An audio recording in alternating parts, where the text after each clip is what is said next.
اسی طرح انسان ہر صغیرہ اور کبیرہ گناہ سے اپنے آپ کو بچا کر زندگی بسر کرے، اس چیز کا نام تقویٰ ہے۔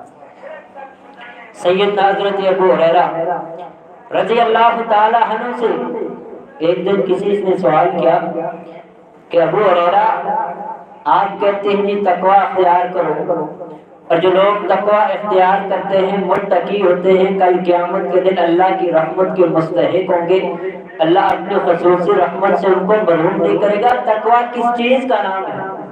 کیونکہ ہر انسان کو معنی مفہوم کا پتہ نہیں، پڑھا لکھا نہیں تھا۔ کہا یہ تقویٰ لفظ تو ہم سنتے ہیں لیکن ہمیں پتہ جو چلے یہ تقویٰ کیسے اختیار ہوتا ہے، کس چیز کا نام ہے؟ تو سیدنا حضرت ابو ہریرہ رضی اللہ تعالی عنہ نے اب اس پوچھنے والے کو سمجھایا۔ سیدنا حضرت ابو ہریرہ رضی اللہ تعالیٰ نے فرمایا بندے، پوچھنے والے، سوال کرنے والے، آیا تو کبھی کسی ایسے جنگل سے، ایسے رستے سے گزرا ہے جس رستے کے اندر کانٹے دار جھاڑیاں ہو، جس رستے کے اندر کانٹے ہو، جس رستے کے اندر خاردار تاریں لگی ہوں؟ آیا جب رستے سے تو گزرتا ہے کس طرح گزرتا ہے، کس طرح اپنے آپ کو بچاتا ہے؟ کہا جب میں ان جھاڑیوں کو دیکھتا ہوں، ان کانٹوں کو دیکھتا ہوں، ان خاردار تاروں کو دیکھتا ہوں، میں پہلے ہی اپنے کپڑوں کو سمیٹ لیتا ہوں کہیں میرے کپڑے ان کے ساتھ چمٹ کر پھٹ نہ جائے، اور میں اپنے آپ کو بچا کر گزرتا ہوں کہ یہ خاردار جھاڑیاں، یہ تارے میرے بدن کے کوئی نقصان نہ پہنچا دے۔ سیدنا حضرت ابو ہریرہ رضی اللہ تعالی عنہ نے فرمایا اسی چیز کا نام تقویٰ ہے۔ اسی طرح انسان دنیا کے اندر زندگی گزارے، چاہے وہ رستے سے گزرتا ہے، چاہے وہ مسجد کے اندر ہے، چاہے بازار کے اندر ہے، چاہے کسی کام کاج کے اندر مصروف ہے، چاہے اپنے گھر میں ہے، انسان اس طرح اپنے آپ کو گناہوں سے بچائے جس طرح یہ خاردار جھاڑیوں سے اپنے بدن اور اپنے کپڑوں کو بچاتا ہے۔ اس چیز کا نام تقویٰ ہے۔ تو میرے مسلمان بھائیوں، جب میرے اور آپ کے دل کے اندر تقویٰ آئے گا، اور یہ تقویٰ اسی وقت آئے گا جب میں اور آپ اپنے آپ کو ہر چھوٹے بڑے گناہ سے بچائیں گے۔ آج ہم کیا کرتے ہیں؟ گناہ کرتے ہیں، کہتے ہیں یہ کون سا بڑا گناہ ہے، یہ تو معمولی گناہ ہے۔ فرمایا کسی بھی گناہ کو حقیر مت سمجھا کرو، اسے معمولی نہ سمجھا کرو، کیونکہ ایک ایک ذرے سے مل کر ایک پہاڑ بنتا ہے، پانی کے ایک ایک قطرے سے مل کر ایک دریا اور سمندر بنتا ہے۔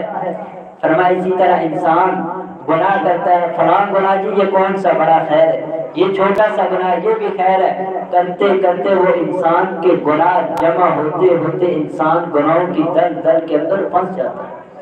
اس لیے انسان کو کوشش کرنی چاہیے کہ تقویٰ اختیار کرے، گناہوں سے اپنے آپ کو بچائے۔